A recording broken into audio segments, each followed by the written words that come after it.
Okay, shalom, brothers and sisters. We are the elders of the Gathering of Christ Church. We have myself, Elder Ricard Shiar, along with Elder Lawyer. We're here on this Sabbath to go into a detailed lesson on what? The geographical location of the laws. When I say that, the wilderness, the place the Most High gave his commandments. Why am I going here today, you might ask? Well, we've mentioned that Israel has been scattered throughout the four corners of the earth, the true children of Israel. Why? Because Israel, the children of God, broke the laws. So it's no coincidence at the very end. There's no doubt in anyone's mind that we are at the end times. That we must bring validity and understanding, according to archaeology, that there was a place we received the laws that were broken. The children of Israel were scattered throughout the four corners of the earth. Why? Because Israel broke the laws contained in the Bible. Let me show you something here.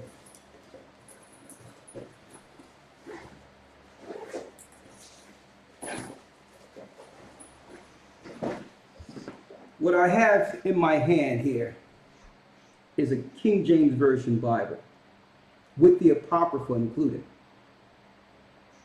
Now, what we are about to show today, I personally don't expect everyone out there to receive it, even when proven as true. Why? Well, the law, statutes, and commandments were given to the people of the book. And there's a serious conspiracy amongst the nations to discredit it, knowing that there's prophecies in the book which leads to the freedom and upliftment of the children of Israel throughout the four corners. So I'm going to go into this about the laws and the geographical location of where our foreparents received them. Why? The religious powers, as well as the political powers, the Gentile nations, those that are over the New World Order, or quote unquote Illuminati. Well, these are they who are over ancient archaeology and how it's interpreted to the layman. They're over history. So it's in their interest to put out history to discredit what gives freedom to the elect. The elect will continue to suffer pearls through Jacob's trouble. Why? We will continue to suffer, and they know it. Because the laws were given to Israel. So it's the nations, it's really the Gentiles and the Masons' agenda to keep us from ever believing there was a law or a place that the Most High gave us geographically, the law. A place where the Most High said in scriptures he would come down and give the law from heavens to the earth. So what did the Romans do once we fell? Well, the Romans and the sons of Ishmael, which are Arabs, conspired together to hide any archaeology and any place that would connect us back to that law. We're going to show this today. So we'll know beyond any shadow of a doubt, according to scriptures, where is the geographical area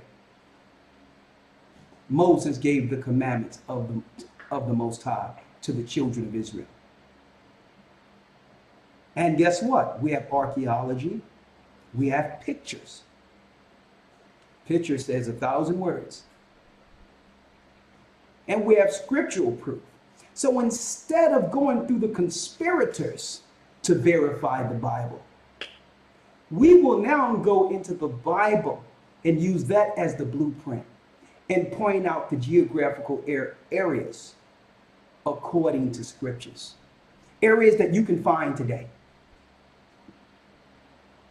Now, if what I'm saying is correct, that means there is a God of Israel. The Bible is true. Okay? It also means that the laws contained in them has value for the people of God. I don't expect those that are in the Christian church to receive this, a lot of them. No disrespect to them, because a lot of them are great people. But they are taught the laws are done away with. So automatically, when they hear Moses, it's turned off, not realizing that the scriptures prophesied Christ during the time of Moses. Christ is an extension of Moses to finish what Moses could not complete. What is that? Bring the children of Israel back home, to give them their kingdom. Now,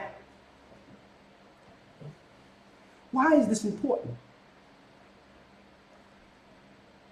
Your universities, your higher schools of learning, and your religious institutions questions the Bible or put the Bible on the same platform as mythology. And then leave it up to the layman to decide if that's something they should choose, just like any other religion or any other book. Well, that doesn't fly for our people. Okay?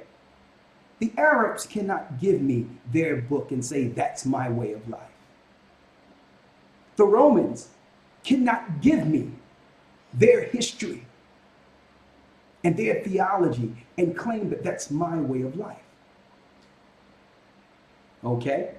We must get it from the source.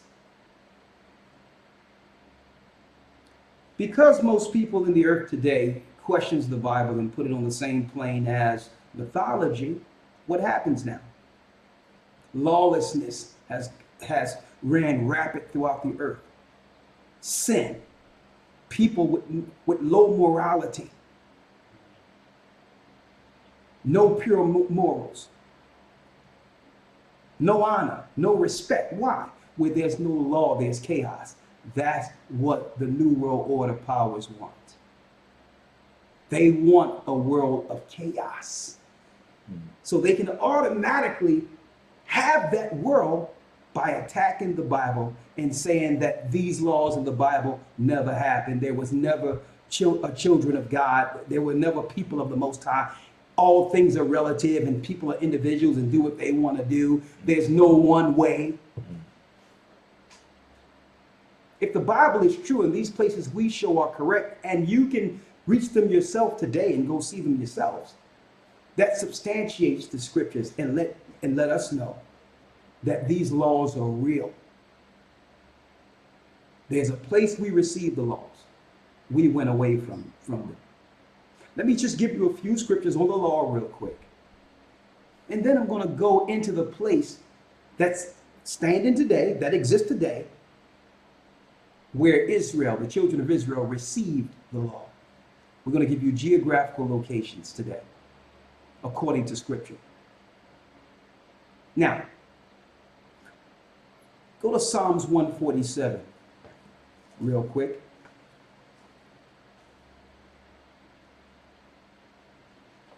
Okay, they say the screen keeps freezing, right?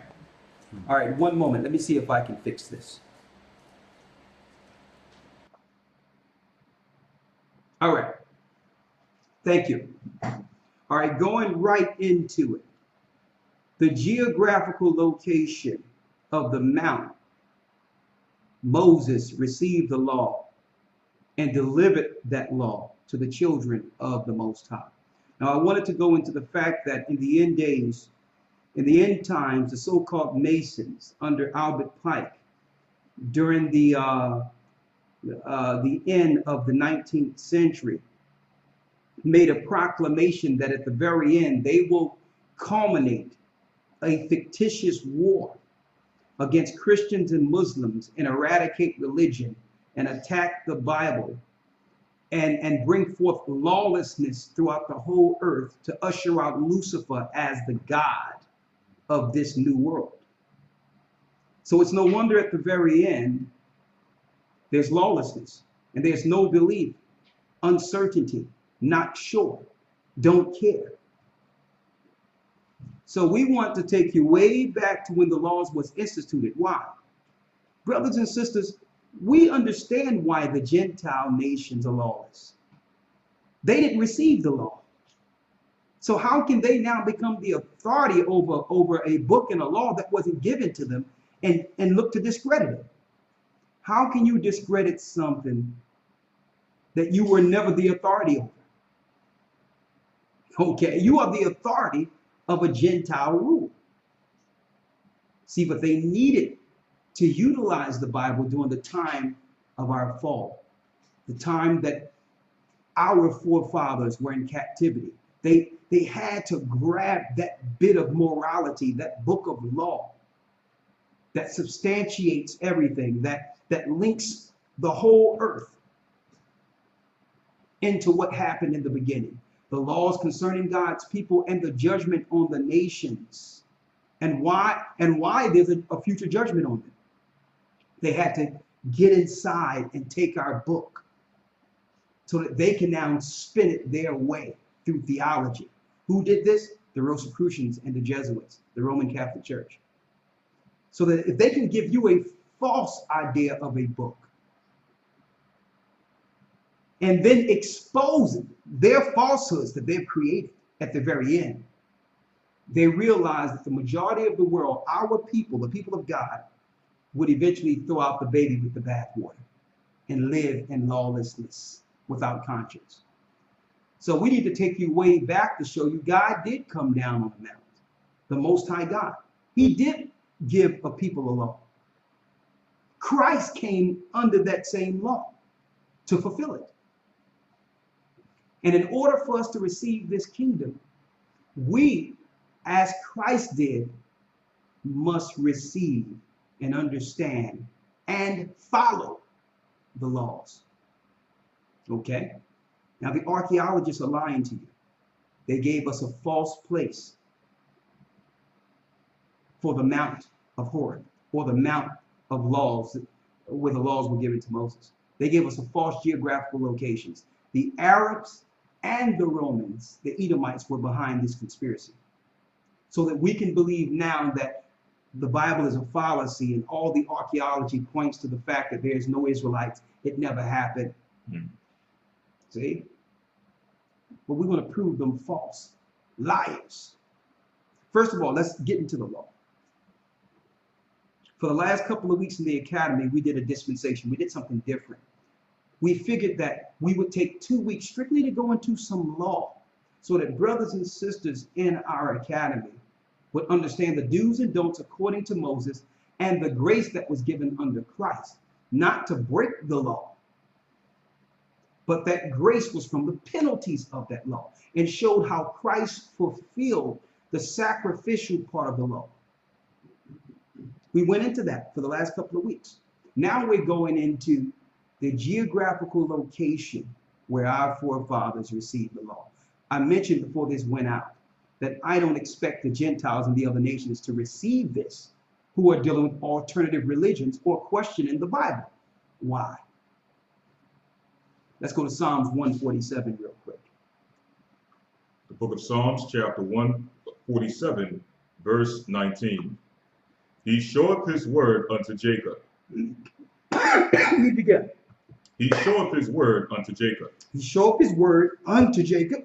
His statutes and his judgments unto Israel. Read it. He showeth his word unto Jacob. His statutes and his judgments unto Israel. He showeth his word unto Jacob. What's his word? The Bible. He showeth his word unto Jacob. Who's Jacob? Jacob is the father of the 12 tribes of Israel. So the word or the Bible or the book was only showed to a specific people. Right? Excuse me. Went down the wrong pipe here. Yeah. Now, during this time when the laws were given to Moses, the Edomites had their religion, the Canaanite religion. The Egyptians had their religion. The Arabs had their religion. Right? But this word was shown unto who? Unto Jacob. Come on. His statutes and his judgments unto Israel. His statutes and his judgments unto Israel. Israel are the people of the book. Read. Verse 20. He have not dealt so with any nation. He have not what? He have not dealt so with any nation. So I don't expect the nations to agree with the book. If the Most High said he have not dealt so with any nation, today the nations can question whether or not this book is valid. Why? Feeling it doesn't apply to them. Okay? Living in the selfish world, most people only give validity to something that they have value in or something that gives them some level of authority or credit. When you look at the Bible and you say, well, if these people are not me, then thank you, sister. If these people are not me and it wasn't given to my people, why should I care about power in it, right? But suppose you are the children of Israel. Suppose the laws do apply to you. Suppose the curses on the book applies to you, but not them. That means it's in the nation's benefit to teach you that the law is done away with, to keep you in servitude. It's in their benefit. They can break the law and get everything while we suffer. Why? Because the laws were given to us. Wonder why things ain't working out? We're always oppressed. All the nations have everything over us. Well, that was prophesied. To whom much is given, much is required. Read. He have not dealt so with any nation, and as for his judgments, they have not known them. As for the Most High's judgments, the nations have never known them. Why? It wasn't given to them. Right? Read. Praise ye the Most High. Praise ye the Most High. So the laws were given to us, our forefathers. Now, why do I say us? I know that beyond any shadow of a doubt that the people who were scattered throughout the four corners of the earth, who went in the belly of slave ships and served captivity according to this same law, are the children of God. Read Deuteronomy, the 28th chapter and 64. The same geographical location we received these books, the law, will be revealed today.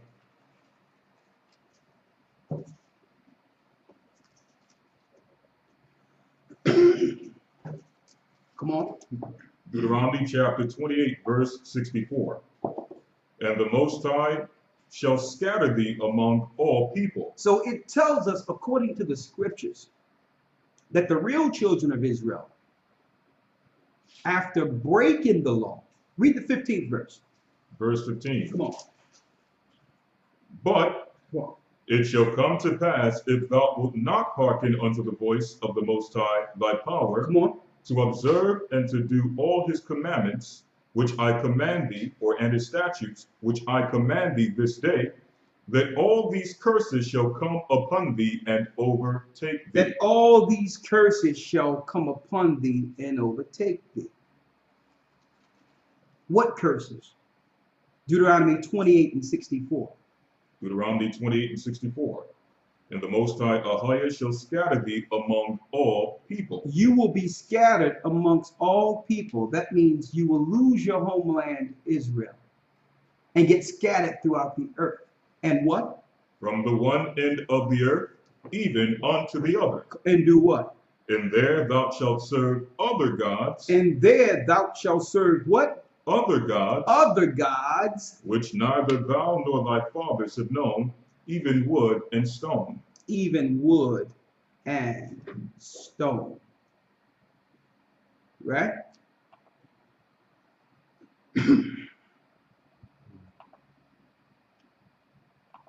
Serve other gods, even wood and stone. Wood is your cross in Christianity, and stone is your Kaaba stone in Mecca. See, here's the true curses of the people of God. See, that's how we know. No, we just tell them the truth. That's how we know the Jewish people are not the people. They weren't scattered throughout the four corners of the earth. That never happened. Anytime they come to some level of oppression or story concerning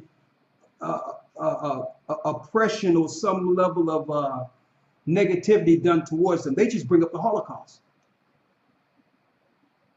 That just happened what? Not even 60 years ago, 60, 70 years ago, if that. When Israel had been suffering atrocities under the hand of the Romans since 70 AD. So they try to come off at the very end with their own sad story so that we can't, to divert us from the curses contained in the Bible. To divert us. Okay, if that happened to you, that's fine. We didn't do that to you. That's number one. So don't come to us about that. Number two, that was Germans, which we know are the same family as Jewish people, who did that to you. That has nothing to do with the curses contained in the Bible. But they did that so that now when the truth comes concerning the children of Israel in the end times, they can come with it too and say, well, we have our atrocities also, and downplay the curses that were put on the children of Israel. Right. Now they can tie their so-called oppression to ours. Okay? When they're not the people. Christ wasn't Jewish. Paul wasn't Jewish. The Israelites weren't Jewish. Okay? They were Israelites. There's a clear, distinct difference. Okay, that means a Chinese person today who's of the tribe of, who's of the nation of Japhet can convert to Judaism and be Jewish. That doesn't determine their bloodline and their connection to the law, statutes, and commandments. They're not suffering the curses of the physical people, is what we're showing you here. So I'm not here to bash them. I'm just showing those out there listening the distinct difference. Your religion and what you believe on and what religion you're converted to does not distinguish you to the bloodline or does not connect you to the bloodline of Israel in the Bible. Okay? So it tells us that the curses were put on a certain people, Deuteronomy 28:64, and they would be scattered, right? While getting scattered, they would lose their identity. By who? Who would do this to them? The nations they're serving. By default, if a nation enslaved you, you must do what? You must acquiesce or bow to the religion of that particular nation. Is that clear? So the brand of Christianity we received in captivity wasn't the Christianity before captivity. The religions we're receiving in Islam today and all that, that wasn't what we were following. Okay? So during our captivity, and I'm speaking of the North American Indians and all of them too, they served too, even though they didn't come over in slave ships originally, they got into North, Central, and South America around the 8th century BC. And eventually, the Romans found them too and enslaved them and brought them over to Spain and different areas to serve by the means of ships also. Why am I going into this? Like I said from the beginning, we're going back to the geographical location today where Israel gave our foreparents the law and exposed these so-called lying archaeologists and historians who are looking to discredit the Bible. So when we received the law, eventually our forefathers began to follow the ways of the Gentiles. We began to worship and deal like the Gentiles, the lawless people. So the Most High said in Deuteronomy 32, well, if you want to put up a no God for me, I'll put up a no people for you. I'll scatter you throughout the four corners of the earth. You non-appreciative people, I've given you everything. I'll scatter you. Now we're serving, looking for our God, falling in snares and traps by the Gentiles. Every which way we look, there's a trap set by a Gentile to dissuade us from our book. The book is the answer. The Bible, this book is our map back. And I'm going to show you today. Because there's no law. We're living in a world of lawlessness. Okay? The Bible is important. When we were scattered, what happened? Let's go to Jeremiah 17. I'll show you why the Bible is important.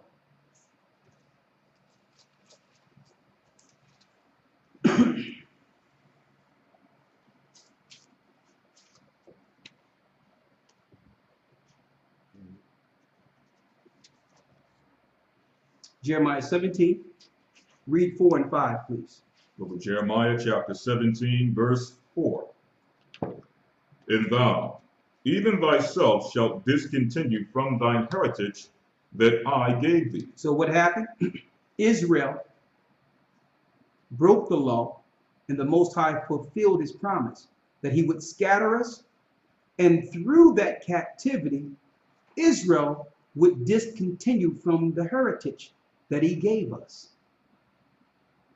So we would go throughout the whole earth wondering who's our God. A generation being amnesia being passed down to the next generation. Okay, we just exist, we're just black, we're just people. See? And we'll pass this to our children. The Gentiles teach us their traditions, and we'll give those traditions to our children. Discontinuing from the heritage of the Bible. The Bible is a heritage. See? I'm not talking about Christmas, Sunday worship, Easter. We learned that in captivity. Okay? We must learn the original schoolmaster. Where do we come from? Who's our true God? Not what the Gentiles want us to believe. Because by default, if we listen to anything they have to say, they're above us. And the Most High said that he would put us above all people of the earth. Let's get that. Deuteronomy 17 and 6. Yeah. You got it? Mm-hmm. Yes, sir. Deuteronomy 7. That's it. Read it. Deuteronomy chapter 7, verse 6. Come on. For thou art an holy people unto the Most High thy power. Read. The Lord thy power hath chosen thee to be a special people. He chose Israel, the people of the Bible, to be a special people. Unto himself. Unto himself. Above all people that are upon the face of the earth. So when we come back to our law, statutes, and commandments, that puts us above all nations of the earth. But if they discredit the book and become the authority and try to tell you whether or not it's credible, by default, if we listen to them, they become the authority. See? We are a special people unto the Lord thy God. He hath chosen us to be a special people. And to prove we're so special, no Western empire could have been built without us. Egypt became great because we were there. And I've mentioned it through countless teachings and through the academy also, that the only people that don't know how special they are the people. Everyone else can recognize it. So they take and they just drain us dry until there's no more spirit, kill us off, and then use the next generation of spiritual people with spiritual amnesia. Mm.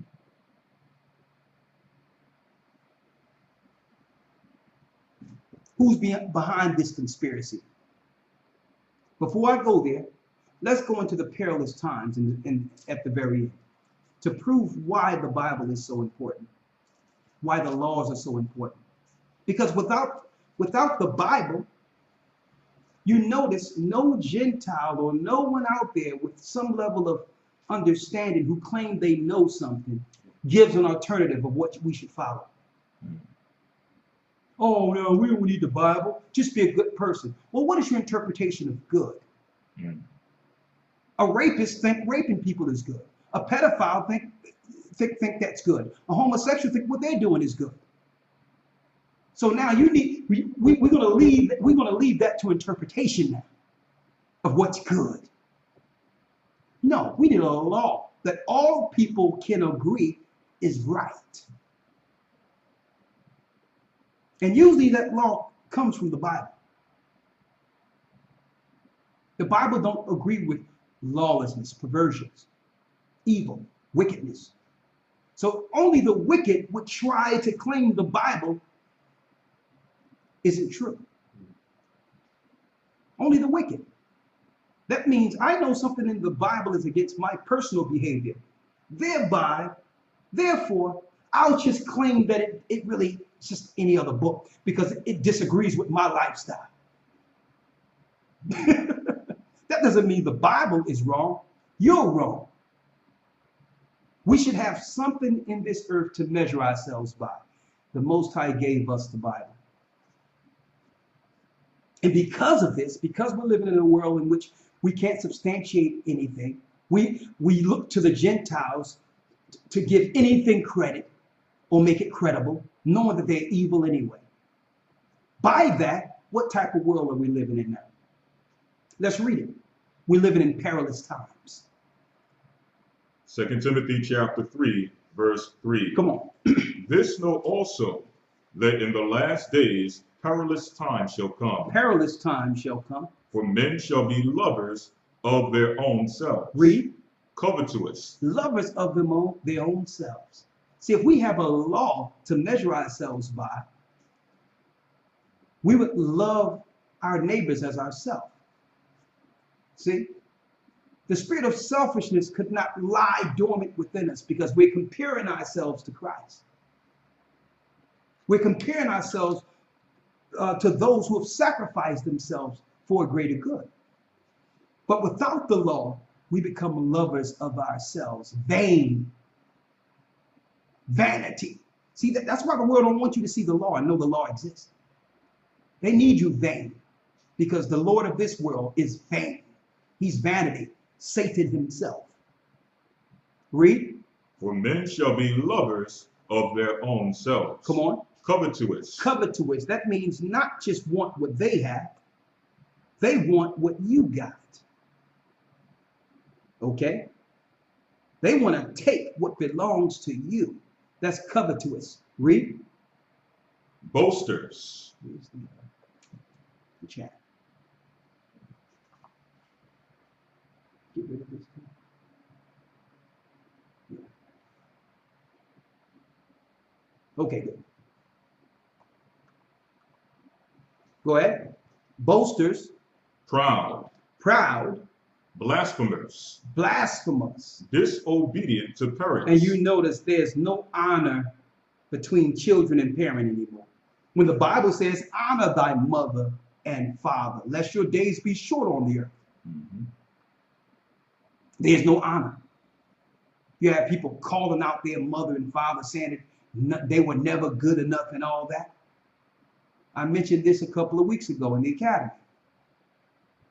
No one had a perfect upbringing. Okay?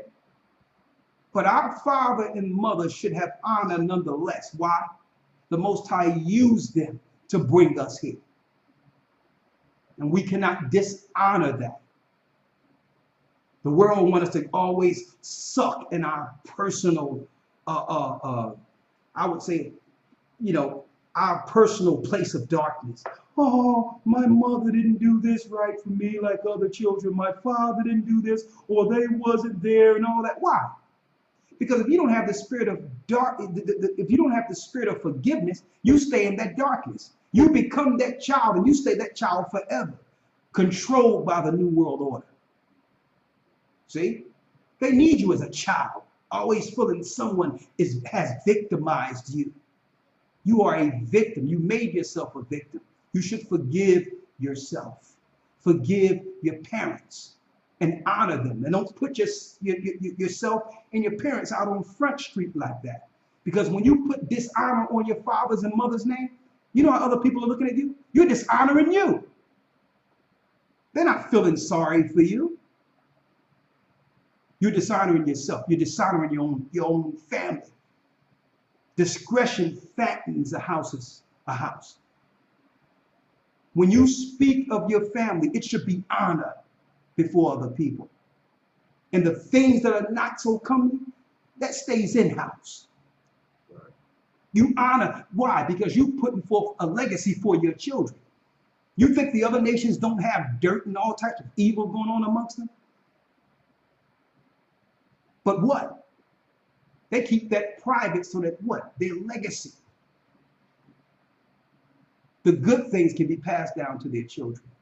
And I'm not saying excuse the bad, but we shouldn't dishonor our mother and father because our upbringing wasn't perfect.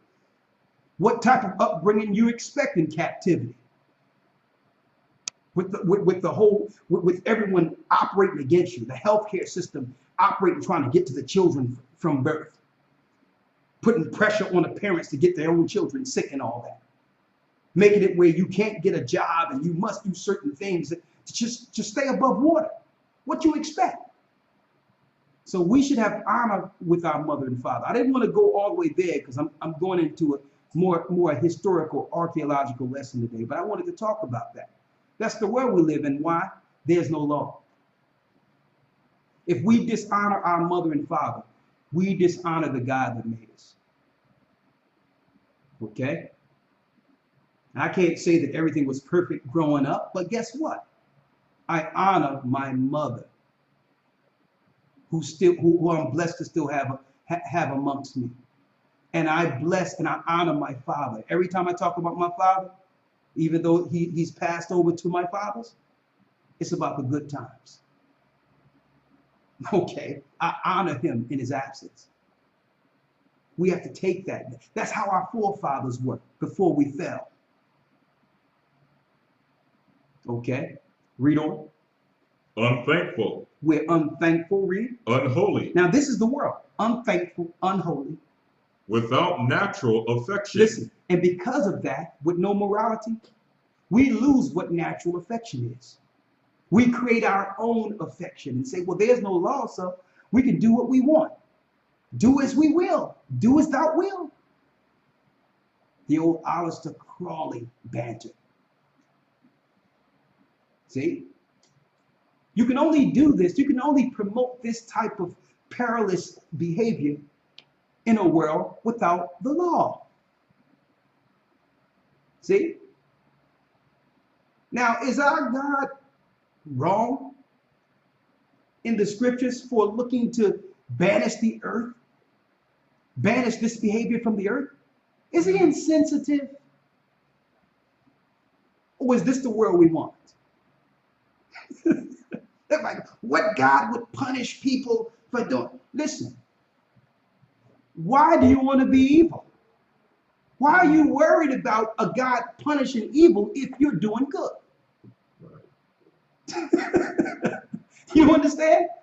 Those that are looking to do right don't fear that God like in a fearful manner. Oh, what type of God is that will give me fire and brimstone? Well, there's no fire and brimstone for those that are following the law.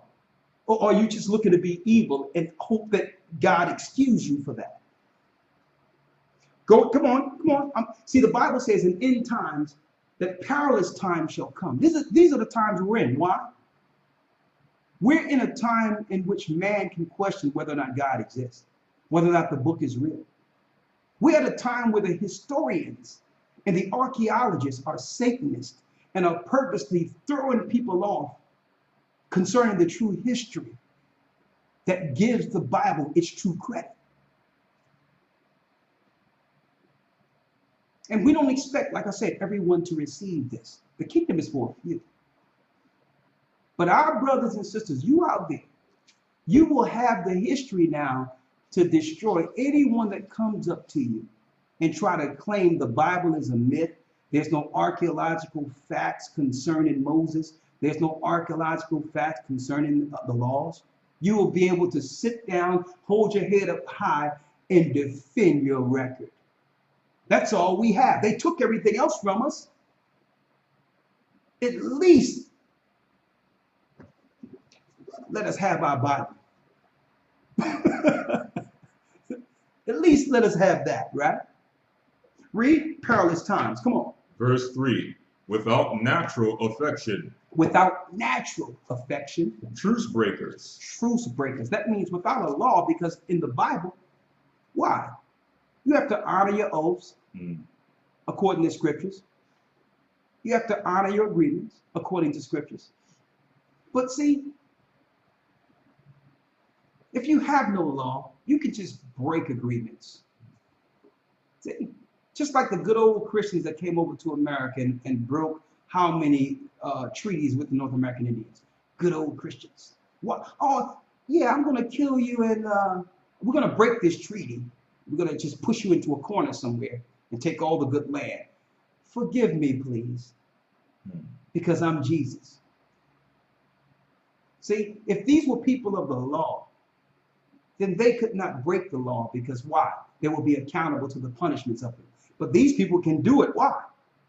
The law wasn't given to them.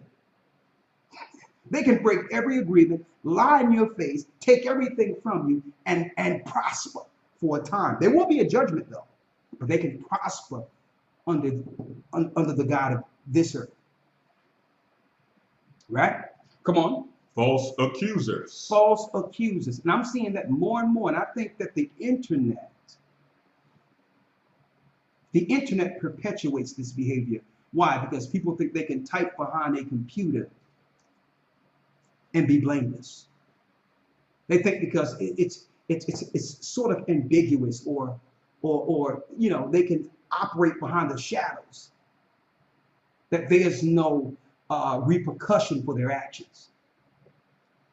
You know how many rumors and false accusations is coming out today amongst people who claim they're following the Most High?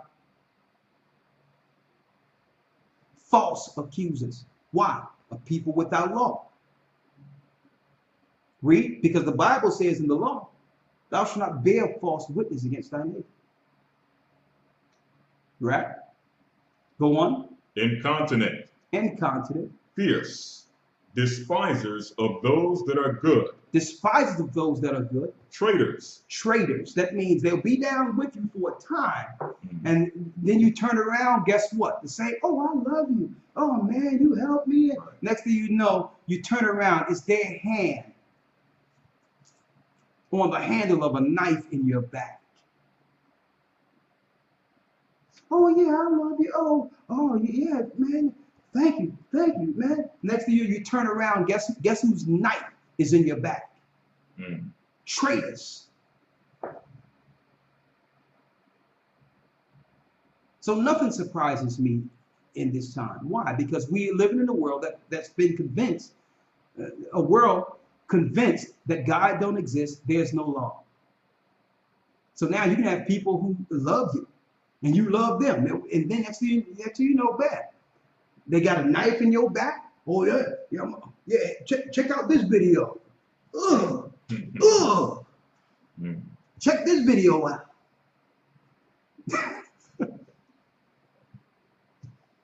They sit there. They throwing darts and then come with a knife in your back. But it's okay.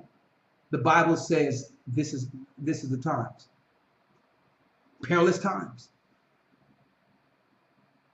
It's okay. And when I see it, when I see the knife, I'm like, okay, Lord, forgive them. If Christ could forgive us, forgive them. Read. Heady. Heady. high-minded. Heady and high-minded. That means someone gets a few scriptures and a few understandings or something, they feel that, oh, I got it all. And forget the fundamental foundation of the law itself. Love thy neighbor as thy love thyself. Read. Lovers of pleasure more than lovers of the Most High. See? Then you make a choice. Well, I like to do this more than the law that's telling me not to. I love the feeling more than the law itself. See? Loving, read that last part again. Lovers of pleasure more than lovers of God. We love pleasure more than the Most High himself. Why? Again, we're living in a time, brothers and sisters, that now the laws of God has been paralleled with mythology. If someone don't want to believe the Bible, there's about 1 billion sites they can find online against it. Why? Because don't forget, the Most High only gave his law to a small group of people. The rest of the nations didn't receive it. So by default, all the records of religion, archaeology, and all that, it's the Gentiles boasting their history, boasting their place within the earth to be honored. So all nations, once we fell, there was no people to uphold the integrity of our records. There was no people left. We couldn't defend ourselves. So they became the authority of our book and claimed that they were the people, and you must now follow it through their theology, their doctrine. We were tricked. See? They was leading us back to the Gentile doctrine the whole time. They just wanted you to believe that their Gentile satanic followings had something to do with the Bible. And a lot of you brothers and sisters out there, you go for it. You go for the Gentile history that discredits the Bible. That's your way of being a rebel against your Christian family. Because you found out that Christianity was wrong. But guess what? The Bible is not wrong. Christianity is wrong. You didn't have to attack the Bible. The Bible was right the whole time. I'm not going to throw out the Bible because there's some Roman Christians lying on it. So you started going into all types of things, all types of ideologies that would allow you to do drugs, to sin, to sleep with whoever you want, and all things is relative because I'm still a good person. How do you know you're good if there's nothing to measure yourself by? If there's no law, what are you measuring yourself by? If there's no Christ, where's our measuring stick? Right? What else you have? Come on, lawyer. I see you holding something. All right, this is Romans 7:12. Come on. Wherefore the law is holy, and the commandment holy, and just and good. It says the law is holy, the commandment's holy. Read that again. Wherefore the law is holy. And this is Paul. Mm-hmm. The law is holy. It's true. And the commandment holy. Go on. And just. And just. And good. And good. See? It's good. Because why? We have this law to measure ourselves by. How do we know what sin is without a law? Exactly. How do we know we're failing? Mm. Go on. Now let's go into it. I said that we are going to show you today the wilderness according to geography and the Bible. All right. Now, first off, there's a conspiracy to hide this truth from you. Why? Because, brothers and sisters, this is the place will be again after these wars break out in the Middle East. Will be funneled into these areas. So the Gentiles had to conspire against us and become the authority of history and archaeology. See? They had to move the the mountain of Moses. They had to conspire together and say, you know what? Let's make sure when these people wake up, when these children of Israel awaken from their sleep or amnesia, that they don't find or know the place that their God gave them the law, statutes, and commandments. If we tell them it's another place, when the historians and the archaeologists go there and they see that it don't fit the scriptures, we can then write new records and say, well, listen, maybe the scriptures, maybe the Bible wasn't true. Maybe, this was just some men writing, and because it doesn't fit. The hills are not where the scriptures say they would be. The sea is not where the scriptures say it would be. And I'm looking at this and it doesn't fit. So the Bible must be an incorrect record written by some men who just wanted to boast themselves. Right? So let's go to Psalms 83. And we're taking you to Mount Sinai today. Mount Sinai. Go on. The book of Psalms, chapter 83, verse 1. Keep not thou silence, O God. Go on. Hold not thy peace, and be not still, O God. For lo, thine enemies make a tumult, and they that hate thee have lifted up the head. So they that hate God has lifted up their head. So there are people in this earth that hate the Most High God. Why? Because they feel that God chose his people over them. So they conspire together and say, listen, we don't like that God of Israel, because that God has a chosen people. But if we can conspire together, we can be under a religion that accepts all people equally as God's people. See, that's Satan. That's Satan. Okay? Because common sense would tell anyone out there, common sense would tell you, looking at the Bible is an Israelite book. And that Christ is bringing back a kingdom and will rule from Israel.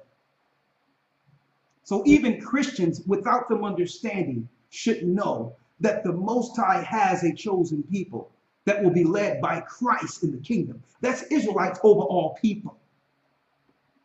So that God that rule over all people equally doesn't exist. Okay? Either we're ruling or the Gentiles are ruling. That's it. No in between. And two powers cannot rule the same space at once. Okay? So when we fell, that gave the Gentiles, according to Psalms 83, an opportunity.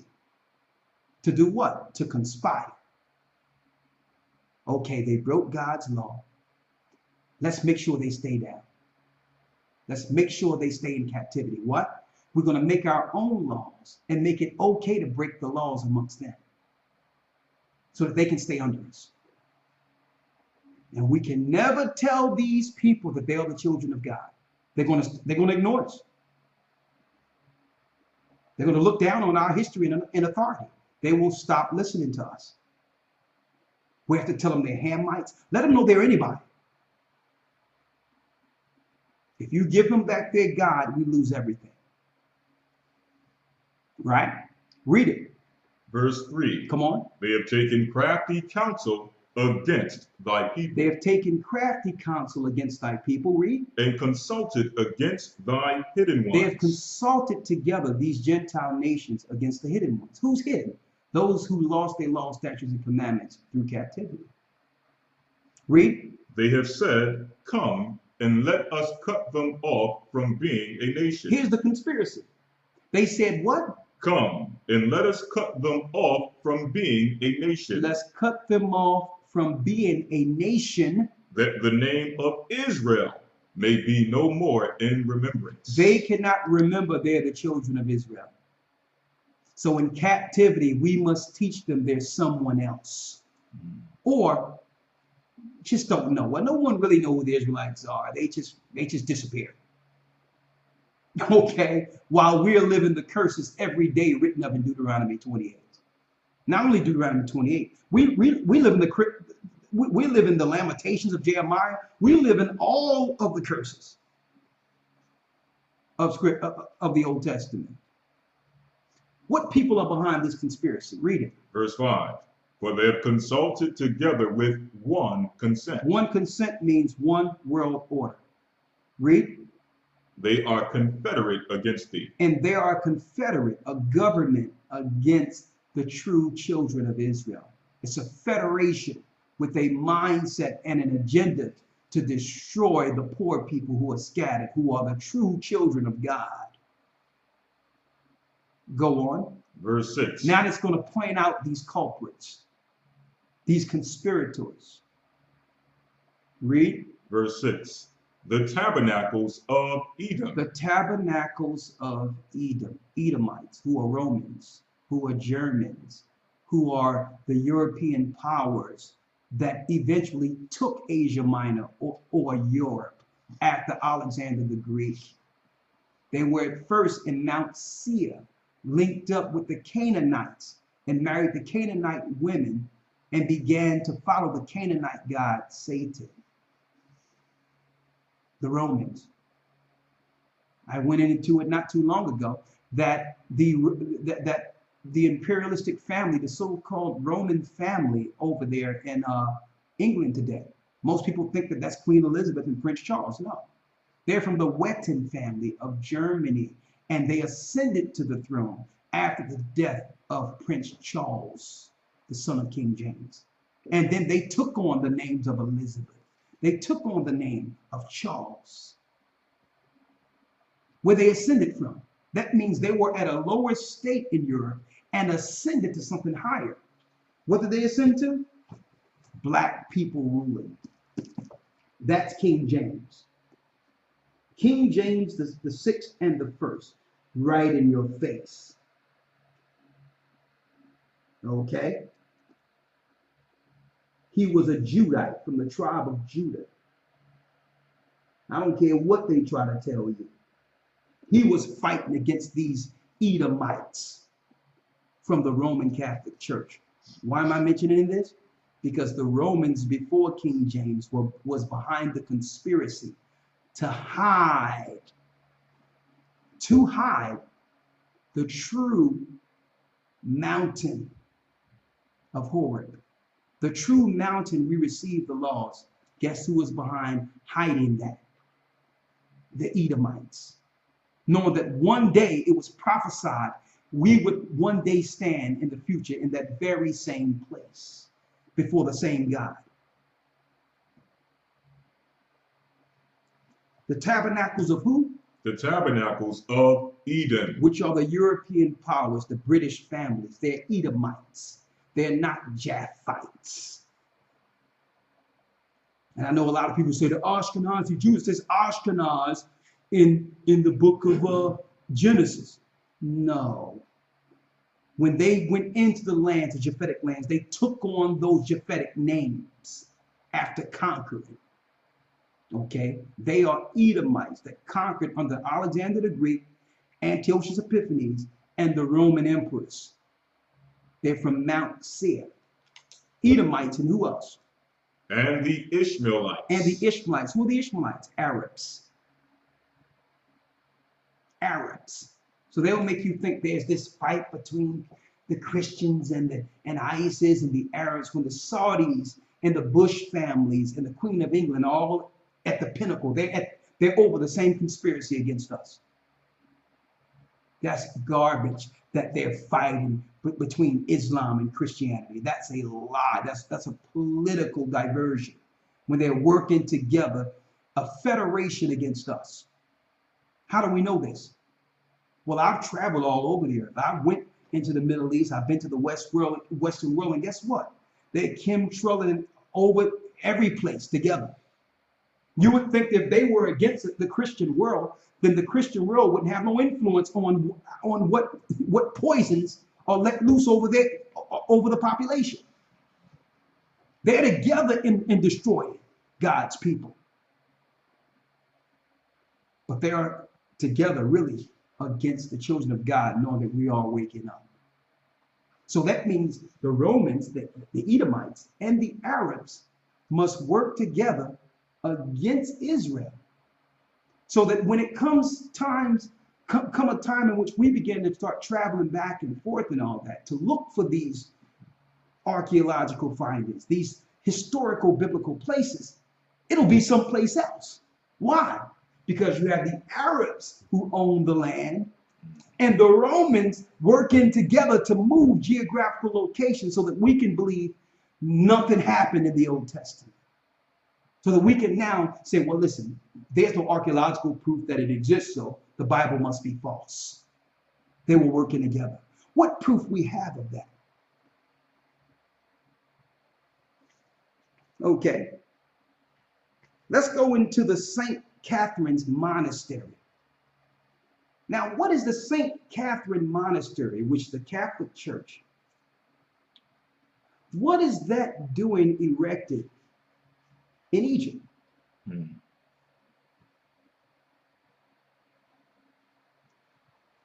One moment. Now, some of this came from the encyclopedia. We're going now into where the Gentiles who conspired against Israel. We're going to go into where they say Mount Sinai is. Now, mind you, I've been in the Middle East, and they claim, I'm going to show you where they claim Mount Sinai is. Now, here's a picture, right? Here's the tongue of what you call the Red Sea, right? On this side is the Gulf of Aqaba, and Arabia is over here, okay? So you got up here the Mediterranean, right? You got where we came out of Goshen and came all the way down, went round here and down here over the Gulf of Aqaba, right? But when you go down here, here's the tongue of the Red Sea. They claim that, this is a plain picture so you'll see this. They claim that this mount here in the middle is, in the Egyptian peninsula, is where Mount Sinai is, right? They claim that the Israelites came over here and crossed here, and then came around over here and went into this mountain so that you can see this, right? They say that it's in the middle, right here, right? The one where that monastery is. But here's the problem. When you go to that monastery, none of the landmarks in scriptures can be found. Not one. Now, you would expect, if this was the mount of the Most High, at least one landmark written of in scriptures would be there. At least one. Not one. Not even the crossing, nothing. Not even some of the places they went on the way, like the cave of Elijah, like the areas where it says where Solomon built certain things that leads directly to the Gulf of Aqaba, where we receive the law. It tells us. I'm going to show you. But when you go into this area of this mountainous area, nothing, zero. So what happens if a historian goes there and say, you know what, I'm going to prove the Bible right? And they go to the Egyptian peninsula and go to this mountain. They'll come back what? They'll come back confused, believing the Bible is not true, and what? They lied. So they had to move the geographical location. knowing that people, the majority of people, don't have the time to really go and do the research themselves. So now these alternative archaeologists who claim they went to the Middle East and all that, they're going to bring back proof to us in captivity. We trust them as archaeologists and historians. And what they're going to bring back? The whole Bible is a lie. I've been there. I've been to the mount where they claim the law was given. And guess what? None of what the Bible says is there. Why would the Egyptians want to do this? Why would the Romans want to do this? Right? They're conspiring against us, like the scripture said. Now, I want you to read this here. Who did this? Who moved Mount Sinai? Read it. The oldest. Start. Let's go. Says here, the oldest record of monastic life at Sinai comes from the travel journal written in Latin by a woman named Egeria, about 381 to 384. Between 381 and 384. Now, mind you, this is right after Constantine and the pagans integrated paganism with Christianity. They did this around 325, between 321 and 325 AD. Right? Read. She visited many places around the Holy Land and Mount Sinai, where, according to the Hebrew Bible, Moses received the Ten Commandments from God. According to the Hebrew Bible, you see, they made a distinction there. Moses received the commandments of God, right? Now, here's a person who's not a Hebrew, who's not an Israelite, who's given an outside perspective of what she thinks. Now, the law wasn't given to her, right? But go on. It says the monastery was built by order of Emperor Justinian I, Go ahead. reigned 527 to 565. Around the 6th century, read. Enclosing the chapel of the burning bush, also known as St. Helen's Chapel. St. Helen's Chapel is placed in this very place where there is no archaeological proof that Moses or the Israelites were there. It's a high mountain. It's a beautiful view. But none of what the Bible says is there. Go on. Ordered to be built by Empress Consort Helena, mother of Constantine the Great. So she ordered a church be there. Be placed there on this new Mount Sinai by who? Constantine the Great. Constantine was an Edomite, a Roman, who integrated paganism to hijack Christianity. Okay? Who made Sunday worship. Who made now Christmas and Easter to be followed opposed to the Most High's holy days. See? Read. At the site where Moses is supposed to have seen the burning bush. Go on. The living bush on the grounds is purportedly the one seen by Moses. Structurally, the monastery's king post truss is the oldest known surviving roof truss in the world. The site is sacred to Christianity, Islam, and Judaism. Hold up. It's sacred to Christianity, Islam, and Judaism. Hold up. The same people that the Most High said would conspire against us in captivity. Right? Go on. A mosque was created by converting an existing chapel during the Fatimid Caliphate, 909 to 1171. So later on, during the times near the Crusades, the so-called Muslims erected a mosque in the same area. So when the Bible says that the conspirators are Edom and Ishmael, now they want us to go to that mountain to worship what? Their religions, to give total credibility to a lesser understanding of God that automatically relegates us under their power and religion. Right? So we go to see where the Most High gave us our law, and we run into a mosque. We run into a Roman Catholic church, and then none of the historical artifacts written of in scriptures can be found. Now, I'm not talking about things they can pick up and take for themselves. I'm talking about landmarks, geographical locations where the whole earth must be moved if it's not there. It's as if they took the whole Mount Sinai up and placed it somewhere else. Right? Go down here, Elder Lloyd, where it says the monasteries, St. Catherine's Monastery.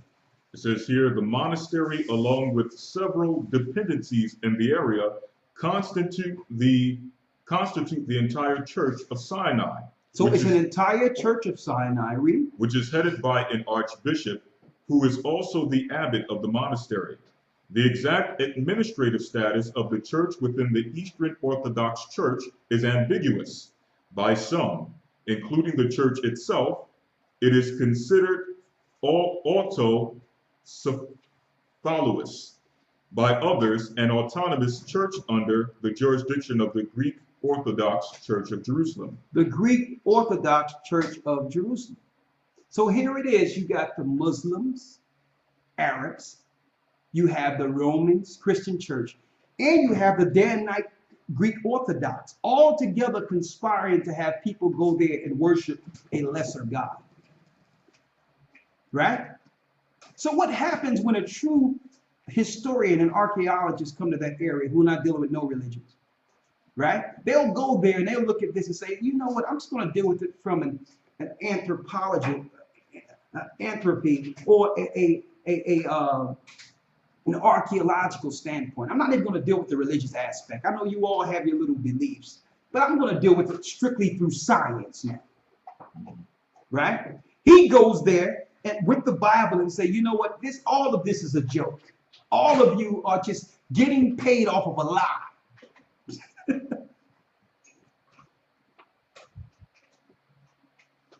Why is it still doing it?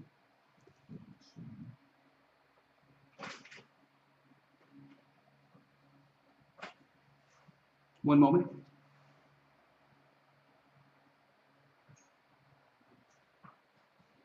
All right, it's okay.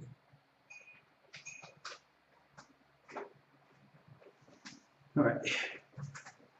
Right? So he goes back and say, all of you, our religion is wrong. You should get paid. Y'all made a mount so that y'all can pay people for tourist reasons. Y'all done set up a tourist attraction getting paid off of these impressionable God believers. Atheists are having a field day with this. Okay? So it works. It's a win-win for Satan. All right? It's a win-win for him. Because if you don't believe, he got you anyway. Right. If you do believe, you believe a lie. Okay? So, how can we prove them wrong? First of all, let's not use them. Where do the scriptures say Mount Sinai is within the earth? Let's go to the book of Galatians. Come on. Here we go now. Here we go. This is the place this is what I've been waiting for. Now, I'm going to give you here's a physical picture of where they claim Mount Sinai is. See? Down here. So that means there was no real crossing of the sea down there. Now, Saudi Arabia, you have Egypt on this side, right? You know how people came from Egypt, came down from Goshen, and went around, right? Went around, went down to here. But here's the problem. The land of Midian is over here, where Moses was, in Arabia. The land of Midian is here, where the mount was. So they just put something in the middle to agree for a tourist site. See that? But when Saudi Arabia, the land of Midian is right here. So they're on the wrong side, buddy. They're on the wrong side of the sea. Here's the Gulf of Aqaba right here. The Gulf of Aqaba is right here, where Midian is. Here's the Gulf of Aqaba, right there. So they're on the wrong side. They made sure that they kept you within Egypt's border so that Egypt can have control over that tourist site. See that? Lied. They lied. So, where does the Bible tell us Mount Sinai is? And is there any archaeological proof standing today? Huh? Let's go. Galatians 4. The book of Galatians chapter 4, verse 22. Galatians 4 and 22. For it is written, It is written, that Abraham had two sons, the one by a bondmaid and the other by a free woman. go on. But he who was of the bondwoman was born after the flesh. But Speaking of Hagar, go on. And Hagar, which was an Egyptian woman, is the mother of the Arabs, of the Ishmaelites, who has conspired against us. Read. But he of the free woman was by promise. Come on. Verse 24. Which things are in allegory, for these are the two covenants. The one from the Mount Sinai, which gendereth bondage. Hold up. Mount Sinai, which what? Which gendereth to bondage. Which gendereth to bondage. Which is Hagar. Which is Hagar. Read. For this Hagar is Mount Sinai. Mount Sinai, what geographical location? In Arabia. Hold up. Mount Sinai in Arabia. So when Moses went into Midian, okay, after being extradited out of Egypt for 40 years, he eventually went into Midian and married amongst Jethro. It was in Arabia. That's where the mount was. In Arabia, where Midian is. So it wasn't on this side, the deception of Islam and Christianity. It was over here. Right? Check this out. Follow me here. Now, when you go to Arabia, now this is an actual satellite image of the Exodus. Right? So it shows the Exodus. It shows us going from here all the way down, over here, up here, then crossing into Arabia. Right? Right there. Crossing into Arabia. Now, we're going to make a page on our website, gatheringofchrist.org, gatheringofchrist.org, that breaks down this whole thing. Right? This is where we crossed. Right here, the crossing. Into what? Arabia. Now, check this out. When you go to Arabia to take a gander or a glance of this archaeological, biblical jewel, this finding, what happens? In Arabia, they have preserved it, and they have a gate in front of it. Hold up. They have where's it at? They have a gate in front of it. The gate is around an altar that was built according to scriptures without hewn rock, like it says us going into the wilderness, and make sure we don't hewn the rock for the altar. That's in Arabia. Hold up. The Egyptians, don't have authority on this side of the Gulf of Aqaba. Hold up now. There's a sign in Arabia where that gate is. Elder Lawyer, I want you to read that sign. It says, archaeological area. An archaeological area Warning. Warning. It is unlawful to trespass. It is unlawful to trespass. Violators are subject to penalties. Violators are subject to penalties. Stipulated on the antiquities regulation. Hold up. So there's an antiquity, historical place gated, protected by Saudi Arabia that none can touch.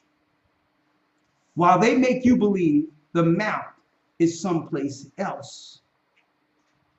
So the place that you can go to, they'll let you just go there for free and just go around and just look around and take pictures, do whatever you would like. Why? Because they know that's not the place. Right. They want the historians and archaeologists and those that go to the place they set up as a diversion.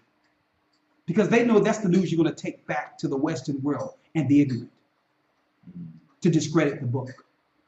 But when you go over to where the Bible says the true mount is, what happens?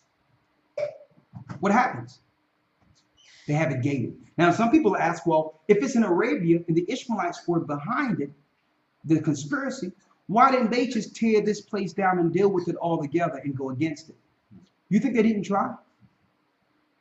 They go into certain areas here. The Most High will deal with them and have dealt with them. Mm-hmm. Okay? I know a lot of you look at movies and all that and think that some of these things are fake. But remember when they showed you Raiders of the Lost Ark, when they went into areas they had no business? And what happened? They ran into spiritual intervention. And that's why they cannot touch this area. It's being preserved. That area is being preserved. And when the Gentiles look to touch it, the angels deal with it. So they put a gate around it and say, listen, no trespassing. Right? Now, how do we know that this place at the Gulf of Aqaba is the place? This is the Gulf of Aqaba right here. Well, the Bible says it's in Arabia. That's the Gulf of Aqaba on this side. Right? Right there. That's the Gulf of Aqaba right here. How do we know it's on this side and not here? Number one, the scriptures tells us it's in Arabia. That excludes Egypt. That's number one. Right? But there's other landmarks that cannot be disputed. When you go into this place called Jebel al-Laws,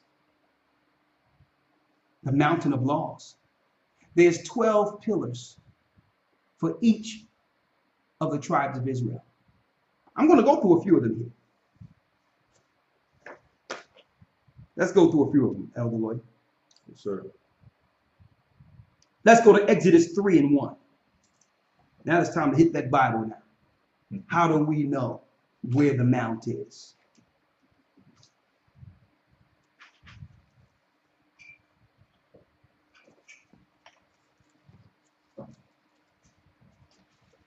Book of Exodus chapter 3, verse 1. Now Moses kept the flock of Jethro, his father-in-law, the priest of Midian, and he led the flock to the backside of the desert, and came to the mountain of God, even to Horeb. Hold up, even to Horeb, right? Read it again. Come on. Now Moses kept the flock of Jethro, his father-in-law, the priest of Midian, and he led the flock to the backside of the desert. It came to the mountain of God, even the mountain of Horeb. Even the mountain of Horeb. So guess what? Not too far from the wilderness, guess what the archaeologists found? The archaeologists found. Guess what they found? They found the burial or the sepulchre of Jethro. Where did they find it? In Arabia. There's a place called the grave of, or the sepulchre of Jethro. in Arabia. Where's that? Midian, the land of Midian, on this side of the Gulf. So here's a lie right here. There's no crossing right there. Right? Follow me here. Read that once more, Elder Lawyer. This is the book of Exodus chapter 3, verse 1. Come on. Now Moses kept the flock of Jethro, his father-in-law, the priest of Midian. And he led the flock to the backside of the desert and came to the mountain of God, even to Horeb. So the land was on the backside of the desert. So when you look at where the Gulf of Aqaba is, the water, then the desert would be inward, this way. So that's where the mountain is. I got more proof, right?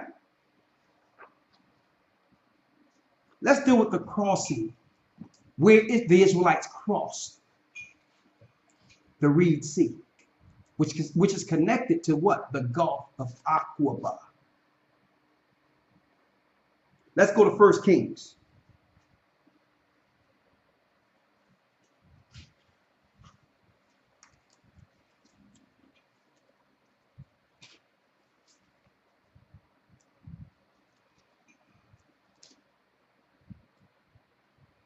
Read 1 Kings 9 and 26.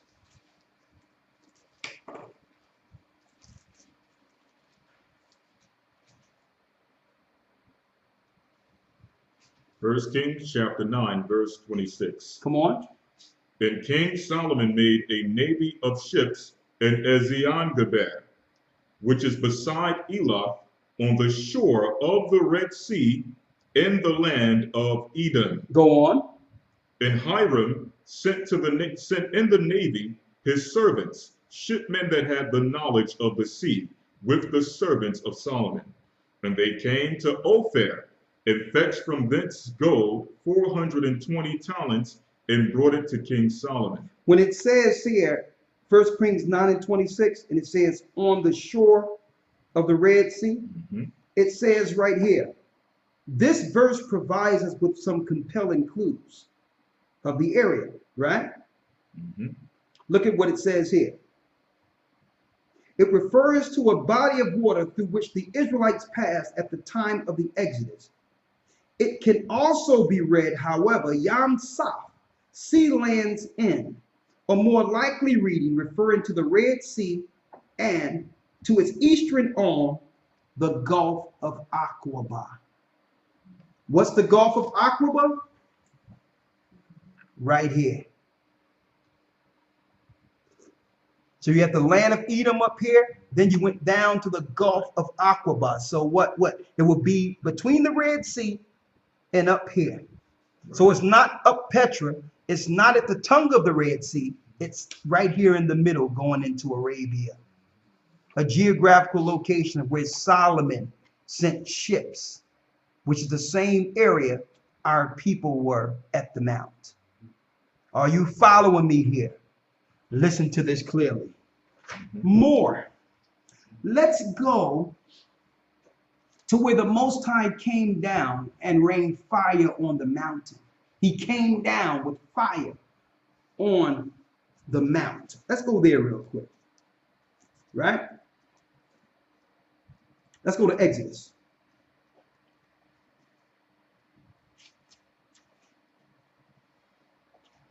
Come on. Exodus 20.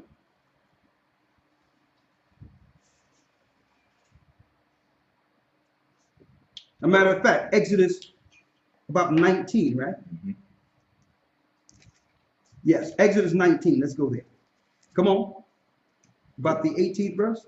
Exodus 19, verse 18. I'll start at 16. Exodus 19, 16 on down to 23. We give you a geographical location of where the wilderness is, where the mount of the Most High is, where we receive the laws at. That's now being controlled on the the Saudi side or in Arabia till this day, untouched, unscathed, being protected. Right? You ready? Yes, sir. Come on, chapter and verse. Exodus chapter 19, verse 16. Come on. And it came to pass on the third day in the morning Yes. that there were thunders and lightnings. There were thunders and lightnings. And a thick cloud upon the mount, and the voice of the trumpet exceeding loud. Come on. So that all the people that was in it, or that was in the camp, trembled.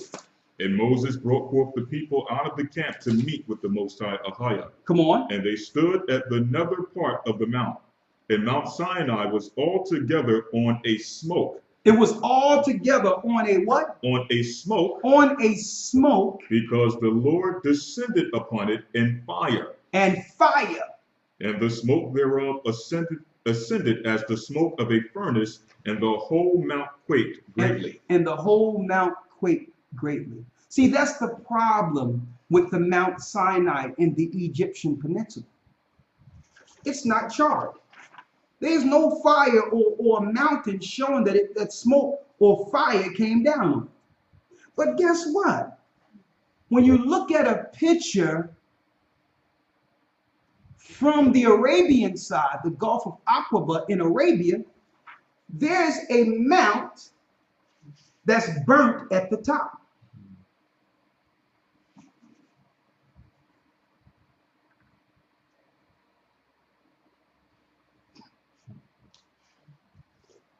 So the gate is protecting that land so that they can't get to this mountain.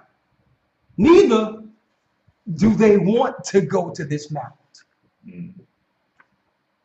Okay? This is archaeological proof that the Bible is true concerning this event. What caused this mount to be charred?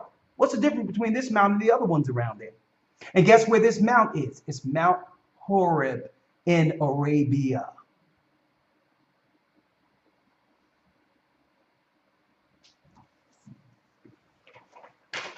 Oh, you think, here it is. It was one, we looked in the peninsula of Egypt, couldn't find one thing, right?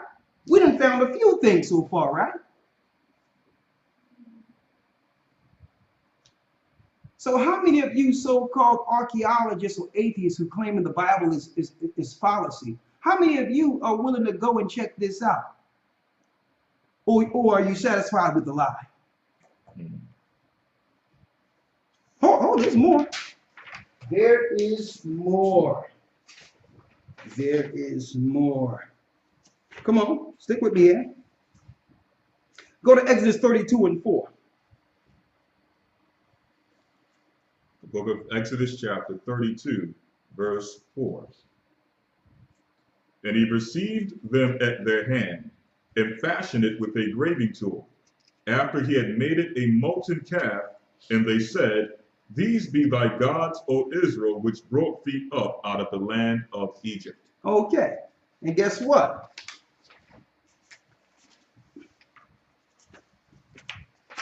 Where's my notes here? Oh, here it is. The altar that they built around, where they had the golden calf at, not too far from here, guess what they got engraved on the side of the rock? They got a golden calf. They got a calf engraved on the side of these rocks that says Yahweh. And there's another pillar that says Edom Yahweh in the same area in Arabia, showing you that's the God Edomites were worshiping. Hold up now. Go to Exodus 24 and 4.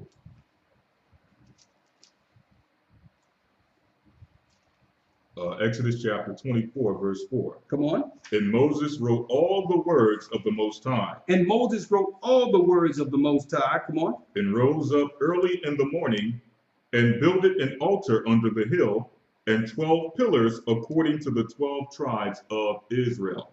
12 pillars according to the 12 tribes of Israel was built by Moses. Guess what's on the side of Arabia behind this gate? 12 separate pillars in Arabia. The same exact description we're reading in the Bible right now. That's what's behind that gate.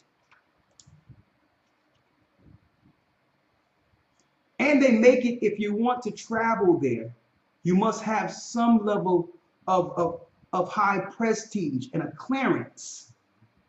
And you can only stay in the area with someone guiding you, only in the places they can allow you to be, and you have to leave after 24 days under their law. Why? I haven't looked into all that yet.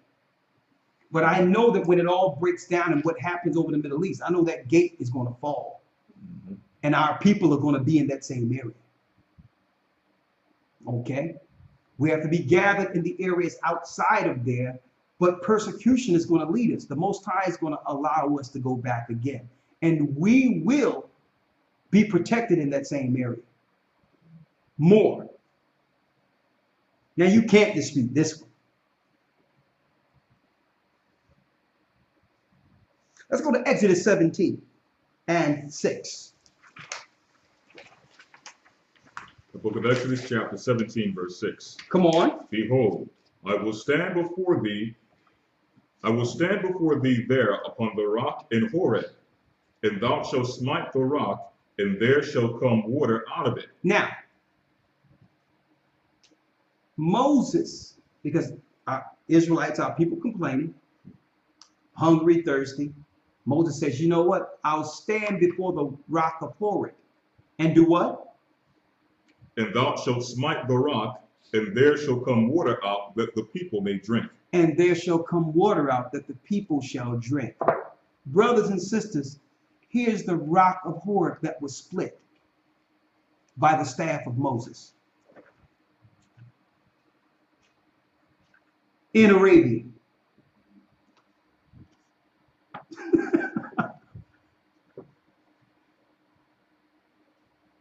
Right in the same area of the 12 pillars, in the same area of Midian. Here it is.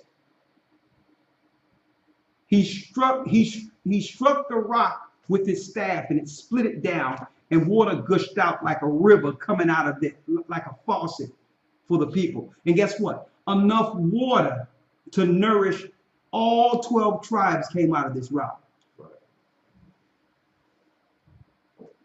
This ain't no small little rock here. I think this stands about 22 feet. And he struck it, and the power of the Most High split the rock like fire, and it opened up, and water came out of it. And guess what? Archaeologists did do testing on this. And it was weird how they have water crystals dried up in a desert on this rock. How is that possible? Right. In the midst of a desert. It's showing water ran out of this rock, according to modern day archaeologists, and they can't explain how it happened. It defies physics. It defies anything that any technology or understanding of how things operate in our three-dimensional world. But it's proof that water ran off of this rock in Arabia, not too far from the Gulf of Aqaba in Midian.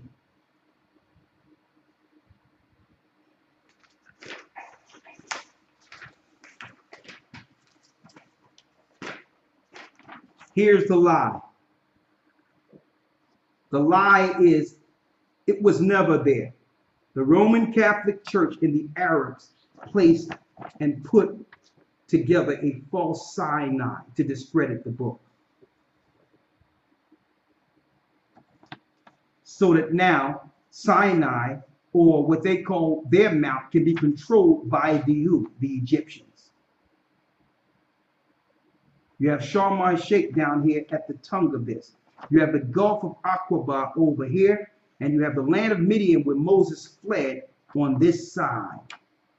This is where we really crossed over, where the Most High sent the winds, moved the water so that Israel, our forefathers, can walk over on dry shot. A lie right here by the Egyptians, the Arabs, and the Christian Romans. They're liars.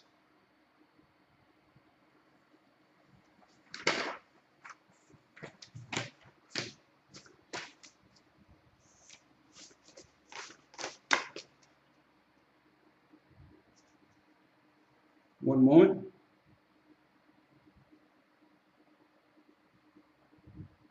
Real quick here. I got one more thing.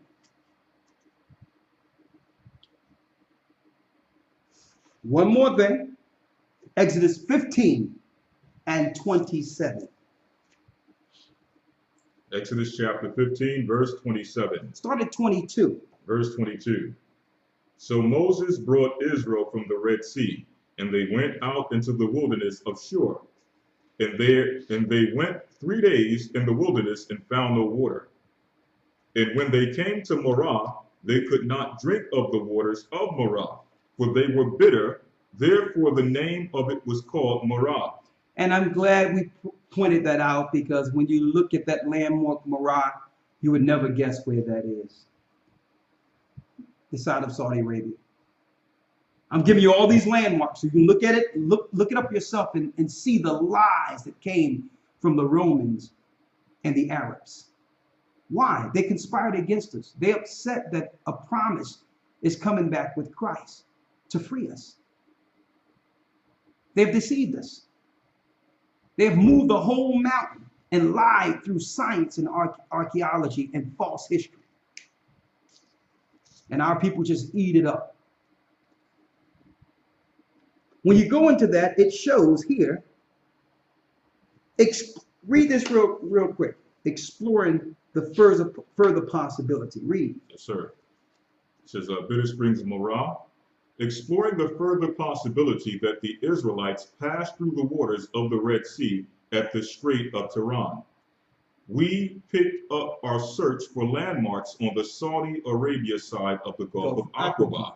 Go on. Then we started at the coastline on the eastern side of the Strait of Tiran and traveled the most natural route, approximately 30 kilometers inland, to a group of springs where the water in some of the springs was terribly bitter. So archaeologists went the same route as those in the scriptures and tasted the water. And guess what? Today, it's bitter. You can't drink it. Mm.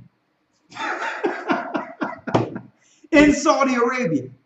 But why these archaeologists that have put some of this together, why don't they get a platform? Why no one is listening to them? Okay. Mm. On and on and on and on and on. We know exactly where the wilderness is. Another thing, where Elijah went in a cave. I'm gonna get that real quick. One moment. That was the same area.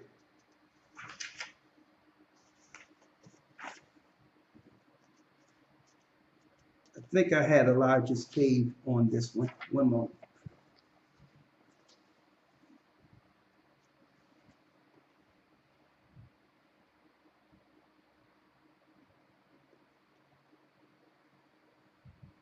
I'm gonna get that. Let's get this. Let's get 1 Kings 10 and 15. 2 Chronicles 9 and 14 while I look for Elijah's cave. If I have it here. I probably left that at the house there. Yeah, here it is, right here. Okay. Let's get the cave of Elijah first. 1 Kings 19, 8 and 9. 1 Kings chapter 19, verse 8. And he arose and did eat and drink, and went in the strength of that meat 40 days and 40 nights unto Horeb, the mount of God. So even Elijah went to Horeb, the mount of God, right? Read. And he came thither unto a cave and lodged there, and behold, the word of the Lord came to him. Now, why are we mentioning this? This is way after the law, statutes, and commandments. You would never guess where they found Elijah's cave.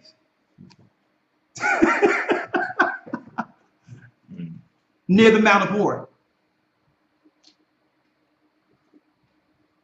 So the Christian churches ran by the demonic Romans and the Arabs under Islam already together at the top of this pyramid, making you think there's a fight between each other when they're conspiring against the children of God who are scattered between both religions. The Bible says a curse on Israel that they would serve both wood and stone. The wood is your cross and the stone is your rock in Islam. The wood is the cross in Christianity. The stone is the rock in Islam. They both work together to put a monastery and a mosque in a fake area and call it Mount Sinai to discredit the book. By default, we'll fall prey to their demonic and evil religions and deception against our people. All right? Let's get a few more. What did I tell you to go here? 1 Kings 10:15. Go ahead. There's another one in Chronicles. And 2 Chronicles 9 and 14. 1 Kings chapter 10, verse 15. Dealing more, these are scriptures giving you about the Median, Arabian area. It says, beside that, he had of the merchantmen and of the traffic of the spice merchants and of all the kings of Arabia and of the governors of the country. So this is just going into our commerce back and forth in scriptures with the Arabians, giving you geographical locations, even in your Bible map, concerning these negotiations and contracts and goings back and forth. We had a regular connection even after Jethro with Arabia. That's why when Elijah went to operate, he went into the same area. Why? The Most High's mouth was there. It wasn't deep in Arabia. It's between the Gulf of Aqaba inland. So that land of Midian is where the mount of the Most High is. And we will be there again. And he's going to protect us like a fire round about, the same way he did Elijah. Let's go there real quick.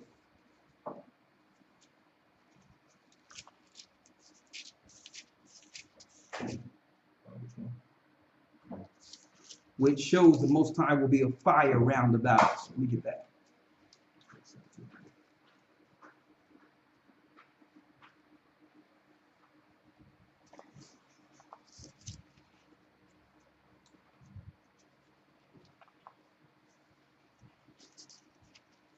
Zechariah 2. Come on.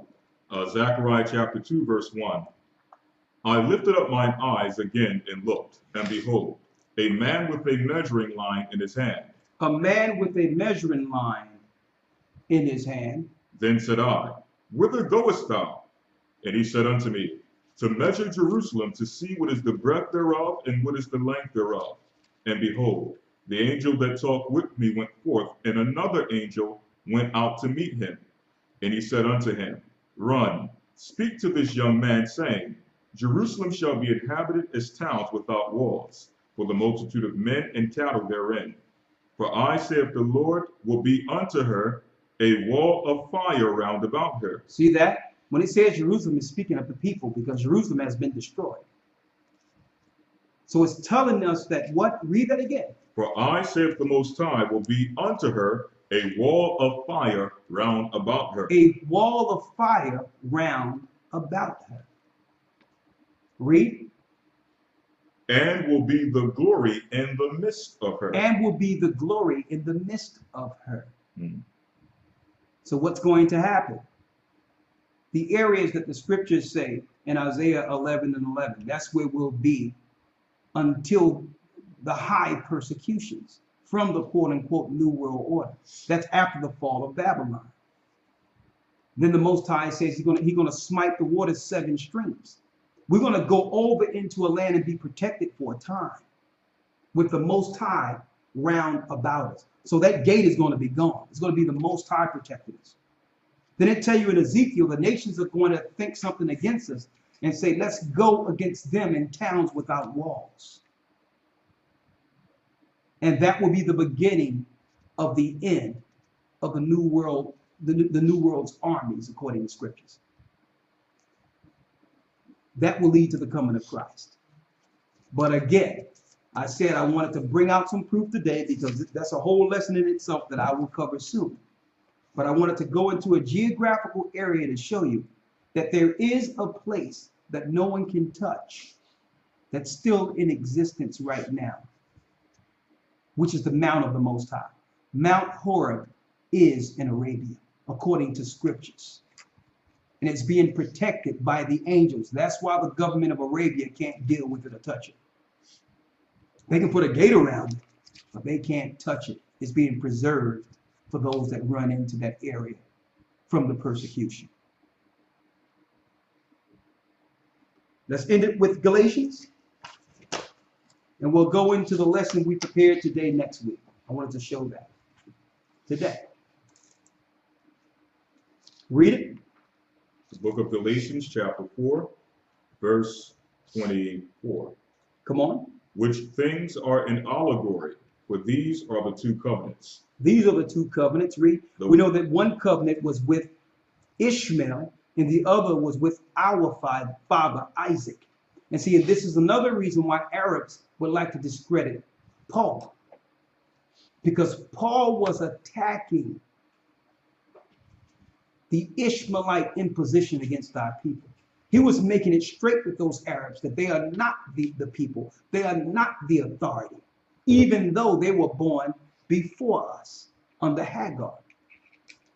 Go on. The one from the Mount Sinai, which gendereth to bondage. Which gendereth unto bondage, read. Which is Hagar. Which is Hagar, which is the Egyptian woman who married our father Abram and brought forth who? Ishmael. The handmaid who brought forth Ishmael was an Egyptian, a Hamite. Read. 25. For this Hagar is Mount Sinai in Arabia. For this Hagar is Mount Sinai in where? In Arabia. In Arabia, showing us her children would be Arabs. And that land that they would rule or operate over would be the land called Arabia today. See that? That was the promise or the blessing Abram gave his son Ishmael. That's the landmass that was promised to them.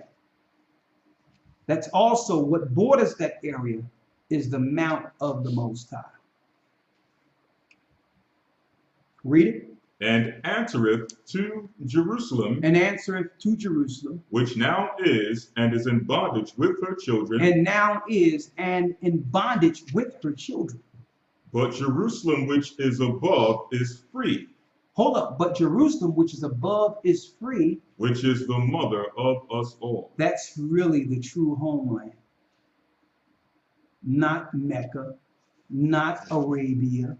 The real homeland for us, the place that bear us from the beginning, that's Jerusalem. That's what we should be looking forward to. Not following what's going on with the Arabs or the Romans, the deceivers.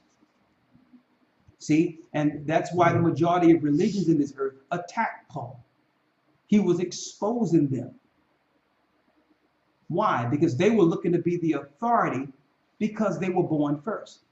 Ishmael was born before who? Isaac. So Ishmael feels slighted. Esau was born before our father Jacob. So Esau feels slighted. So they came together once we fell and conspired against us to split us under their religion, to serve both of them as the younger brother. See?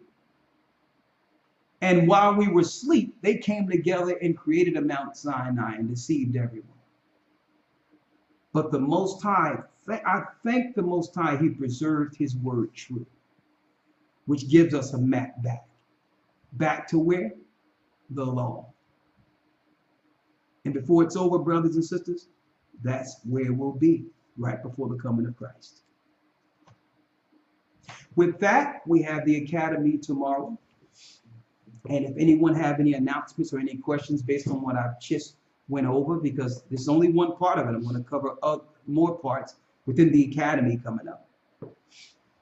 But I wanted to put that out there.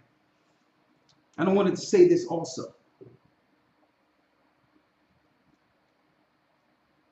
We don't hold back anything when we teach on the Sabbath. We teach as the Most High give us utterance and understanding every Sabbath. And I'm saying that because some people out there claim that the academy is where we do certain things and we're not teaching the people, we're holding it. No, we're not doing that. The whole thing is the academy is a structured class. Right. That's what that is. That's separate from a Sabbath lesson. But everything we teach usually comes at some time or the other on the Sabbath. We're not holding nothing back. But a lot of brothers and sisters value the academy based on the time that's put in and what they get in a short amount of time, the structure that's placed in it. So you can learn the Hebrew and, learn certain history. And then after that, we have the weekly news where Shabbat comes in. Then you have the class. It's a structured class. You understand? So it's structured from week to week, just like a regular school would be, so that we can build a foundation without the naysayers and without the scoffers and without those who just come in to disrupt and cause issues. It allows us a platform to just teach with brothers and sisters who are in the spirit to receive. So I wanted to put that out there. And we're going to be together tomorrow with it. Yes, sir. My brother. What's the lesson tomorrow? Tomorrow is the breakdown on modern day Christianity. So this segues right into tomorrow with the modern day Christianity. We're going to teach everything on Christianity. We're going to go into Mary's bloodline, Joseph's bloodline, the Christian deception as far as Constantine, how he brought in Babylonian teachings and made us believe it's Christ. So we're going to be dealing with that tomorrow. But all in all, it's been a blessed Sabbath, and I wanted to identify that. Why? Because so many brothers and sisters out there want to know, well, where's the geographical locations according to scriptures? Where's the wilderness? So this, with what we put out today, and I want to go back to that real quick. What we went in today, you can research it yourself. Look up the 12 pillars. Look up the rock of Horeb. Look up the altar of the calf, the golden calf. Look up the Gulf of Aqaba. Look up the true crossing, and not the crossing where the Arabs and the Arabs and the Christians have come together with their lives. Look up the true crossing over that area, the Gulf of Aqaba, and you can see we went right around. We couldn't go straight through it. We went down and around the mountainous areas. Then we crossed the Gulf of Aqaba into Arabia. And guess what? There you have 12 palm trees. You have palm trees. The same palm trees we went into on each side, they're still there. The palm trees. Everything. The palm trees, the 12 pillars, everything is called the Jebel al-Lawz. That is the place of the mount that has a gate in front of it, warning people not to come on the other side of that antiquity. Excuse me, get a little tongue-tied there. That antiquity belongs to us. It's our God's mount. And when the Most High split the streams in that area, like it says in Isaiah, the 11th chapter, the remnant will be protected by the Most High for a time. If it be the Most High's will, we'll all be there. And Israel will be protected in that area before the coming of Christ. With that, I'm going to say shalom, and I can't wait till tomorrow, modern day Christianity. And then after that, right, we'll get ready for the elders and deacons class, which is Tuesdays nights, and We also, for Thursday nights, have the Sisters of Administrations classes where they're learning also leadership tenets and things they must apply to help the elders and deacons in position. Okay. And just want to put that all out there. The church is going fine. Things are moving. And I want to thank the brothers and sisters, all of you. I want to thank all of you out there who support and follow and operate with the church. You know, the church is within you. And we can see its growth, and we're humbled with how the Most High is using a lot of you to do great work and to extend the church in your respective areas. With that, we're going to see you tomorrow, right? Yes, sir. All right. So we're going to answer a few questions, then wish you all Godspeed.